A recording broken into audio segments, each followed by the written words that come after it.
My name is Diane Komianke. I'm the Executive Director of the Northwest Innovation Resource Center here in Northwest Washington. In our parlance, innovators comprised of inventors and entrepreneurs. So we consider both of them innovative individuals. And we tend to have about half and half of inventors that come to our door and entrepreneurs that want to actually start a business. So each entrepreneur is very unique. So coming up with just a list of services for them to check off is not very usable. We actually wind up listening to the entrepreneur, figuring out what they need based on where they are, their skills, where they want to go, and then come up with a customized program just for them. You have business leaders, you have access to capital, you have financial institutions. They're all in a very concentrated area, and it's easier to network because people tend to know each other. When you work in or innovate in a more dispersed area, you don't have the concentration of individuals that have been born and raised, if you will, on innovation and helping other innovators. Access to capital is not as ready. There are not angel groups and venture groups. There's not a large experience level of investing in startups. On the other hand, it's an area that's very loyal to its neighbors and very interested in helping the local individuals start out. So it's a matter of finding the right way to get the types of resources that entrepreneurs need available to the individuals in a very dispersed manner. Rather than having the individuals come to a central area, you have to find a way to take those resources to them. So we came up with this model of finding a large pool of individuals who'd be willing to give little bits of their time as long as it was the right subject and it would help the individual at the time. So we came up with the Just-in-Time Mentoring Program, which is the right information at the right time for the entrepreneur or the inventor, and that's worked out incredibly well. The business community, business leaders have been generous with their time beyond expectation. And every year we increase by 25 or 30% the number of hours that volunteers spend with our entrepreneurs. And it's been most rewarding. And to me, it endorses the model and the value that the business community places on entrepreneurs by them being willing to take their time to help. If you look at our region being 5 counties, each county has a little bit of a different focus depending upon the business climate there, but the general theme of the 5 counties is it's a large focus on making things, so manufacturing and growing things, agriculture. There are others, there's some high-tech pools, etc., but mostly makers and growers. And so the types of help that are needed, the types of capital that's needed, the types of workforce that are needed are all concentrated in those particular types of industries. One of the measures that we use to assume that we're on the right path are the increase. Every year we have an increase in number of entrepreneurs and inventors that come our way. We have more education, higher eds, that are focused on partnering with us, students that want to do intern projects with us and our entrepreneurs.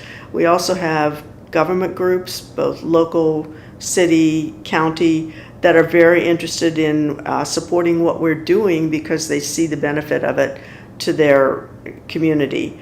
What we're working on now is to have the various communities understand how to work together a bit more effectively so that the combined focus on entrepreneurial activity will be beneficial for the entire region.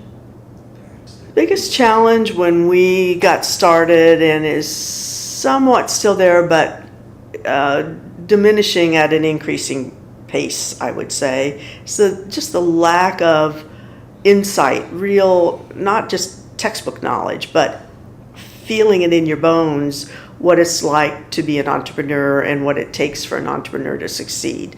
If you're in Silicon Valley, it's around everywhere. Kids in grade school understand what it takes. But if you're more in an area that hasn't had a lot of focus on nurturing entrepreneurs, it's a little bit not as well known. So it was hard to get individuals to understand, and by individuals I mean some government groups, some organizations, that entrepreneurs really do require a lot of assistance. It's not, you can't just spend an hour, you don't just start out doing a business plan. They don't have an idea of what their product is sometimes, so you can't write a business plan as the first step. So getting past that traditional business assistance into something that's more personalized assistance for an entrepreneur was and is still to some degree not widely understood. Over the last 2 to 3 years, there's been an increasing awareness and priority placed on supporting innovators in both government, county government, city governments, but also higher ed. We now are working with all of the higher ed organizations in the 5-county area, all of whom have put together programs for supporting innovation or entrepreneurial activity. Many of them are working with creating makerspaces so that they have resources for their students to take advantage of. The governments are very much seeing that they need to support innovation as the business of tomorrow for their area. It's no longer sufficient to depend upon helping large companies grow. They need the new technologies, the new thought processes of the innovators to maintain the economic growth opportunities for the future. When we first started the Innovation Resource Center, we realized that we were very strategically placed between, or sandwiched between, two very innovative areas, Vancouver, BC and Seattle, Washington.